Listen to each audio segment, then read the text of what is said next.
Hi, this is Wayne Rivers from the Family Business Institute. Last week I had the privilege of sitting in a peer group meeting with a group of about a dozen commercial contractors, and it was a lot of fun, great guys. I had a terrific time at the meeting, but something really important came out of it, and that's what I want to talk to you about. So we're going to do a series of 3 videos, this being the first, and let me tell you what happened in the peer group meeting first. And then I'll tell you why we decided to go with this series of points that we're going to make. First of all, we're very interested in your comments. So if you have any thoughts, disagreements, whatever about the content that you see, then by all means put it in the comments below, and you'll get a pretty quick response from me one way or the other. Okay, so I'm in this peer group meeting with the fellows, and most of them have experienced pretty amazing growth since the Great Recession ended, whenever that was, 2010-ish, 2012, who knows. Anyway, they've experienced some pretty amazing growth, and so one of the contractors in particular has grown from $20 million gross sales to $80 million gross sales just in the last 6 years. He's taken over the business from his father. He's a terrific business developer, and obviously they're in a growing region, and things are going great, at least at the top line. What he's struggling with now, though, is his role at 20 million was fairly simple. He could go out and do business development. He could estimate jobs. He could manage a few projects, and he could still kind of keep his fingers on the pulse of the company and the finances and everything else. Now at 80 million, however, it's a very different ballgame. He's got a lot more employees, and he's just not sure what to do anymore because the environment is so dramatically different from when he was 4 times smaller. So it got me thinking about my last book, the Top 9 Reasons Family Businesses Fail, and the 8 building blocks for creating a sustainable, closely held company.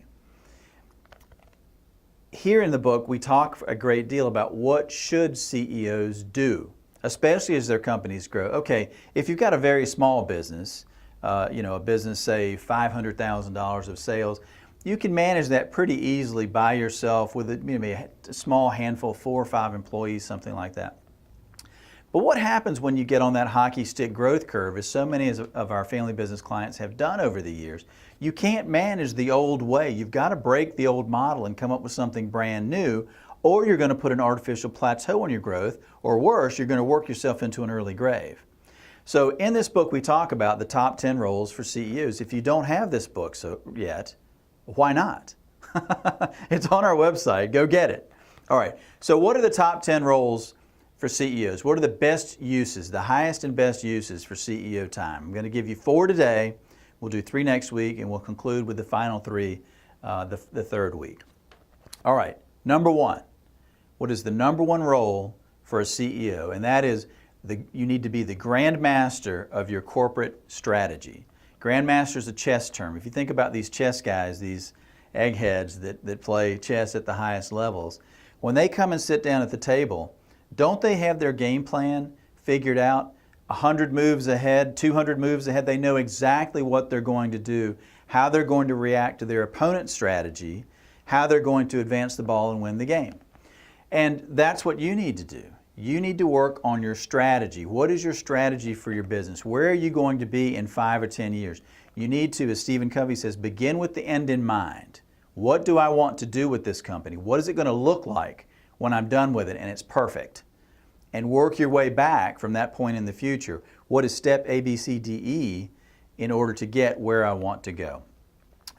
Abraham Lincoln said if he had 8 hours to chop a cord of wood, he'd spend the first 6 hours sharpening his axe. That's what you guys need to do. You need to sharpen your axe and figure out what your strategy is going to be so that you get where you want to go. The second role, keeper of the family and corporate vision. Now this sounds all consultant-centric and nebulous and all that stuff, but I've got a great story from one of our clients in Minnesota. Charlie went along with this strategic planning process and this vision process he started out to kind of appease his younger partners in the business. And eventually it dawned on him, though, how important this was. And what he told me was that now every decision they make, they hold it up to the vision they have for their family business. And it makes decision making a lot easier. It's either consistent with their vision or it's not consistent with their vision, and where they go is obvious.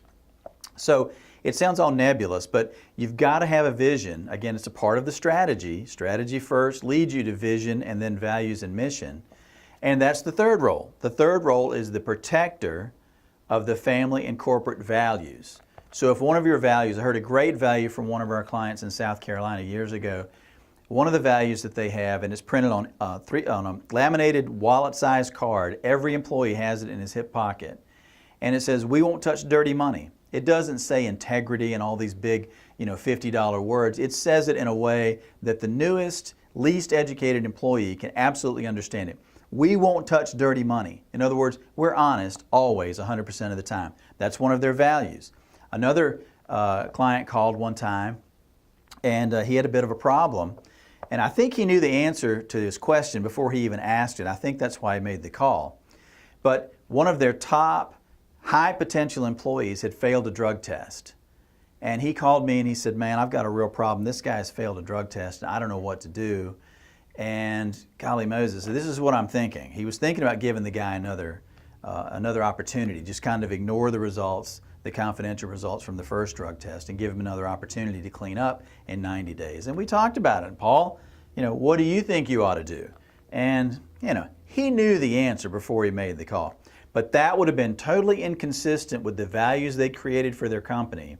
They had a zero tolerance policy. If you fail a drug test, you are out, and we don't care who you are, what level of the company. It absolutely sent the right message to everybody in that company that this is our value by God, and this is what we're going to do. The fourth role, consistent with the first three, is you've got to be a great communicator of your strategy, values, vision, and mission. You've got to talk about your mission. You've got to talk about your values until your employees are sick of hearing you repeat yourself. You've got to make it a part of the everyday conversation of your company. Why do we go to all the trouble of having a strategy and a strategic plan and a mission and vision and values? Because it's so important at the highest level. It helps you align everybody on your team. If their personal mission, and they have one whether they've sat down and written it out or not, if their personal mission aligns with yours, your corporate mission, you're going to have a beautiful employment marriage. If their personal vision is somewhere way out here in left field, I'm just here to enrich myself, sorry, it's not going to work very well. So those are the first four roles: grandmaster of the corporate strategy, keeper of the family and corporate vision, protector of the family and corporate values, and great communicator of those three things above. So next time we'll talk about numbers 5 through 7, which are a little bit different, a little more tactical maybe. And then we also want to hear your comments. Thank you very much. Wayne Rivers, the Family Business Institute.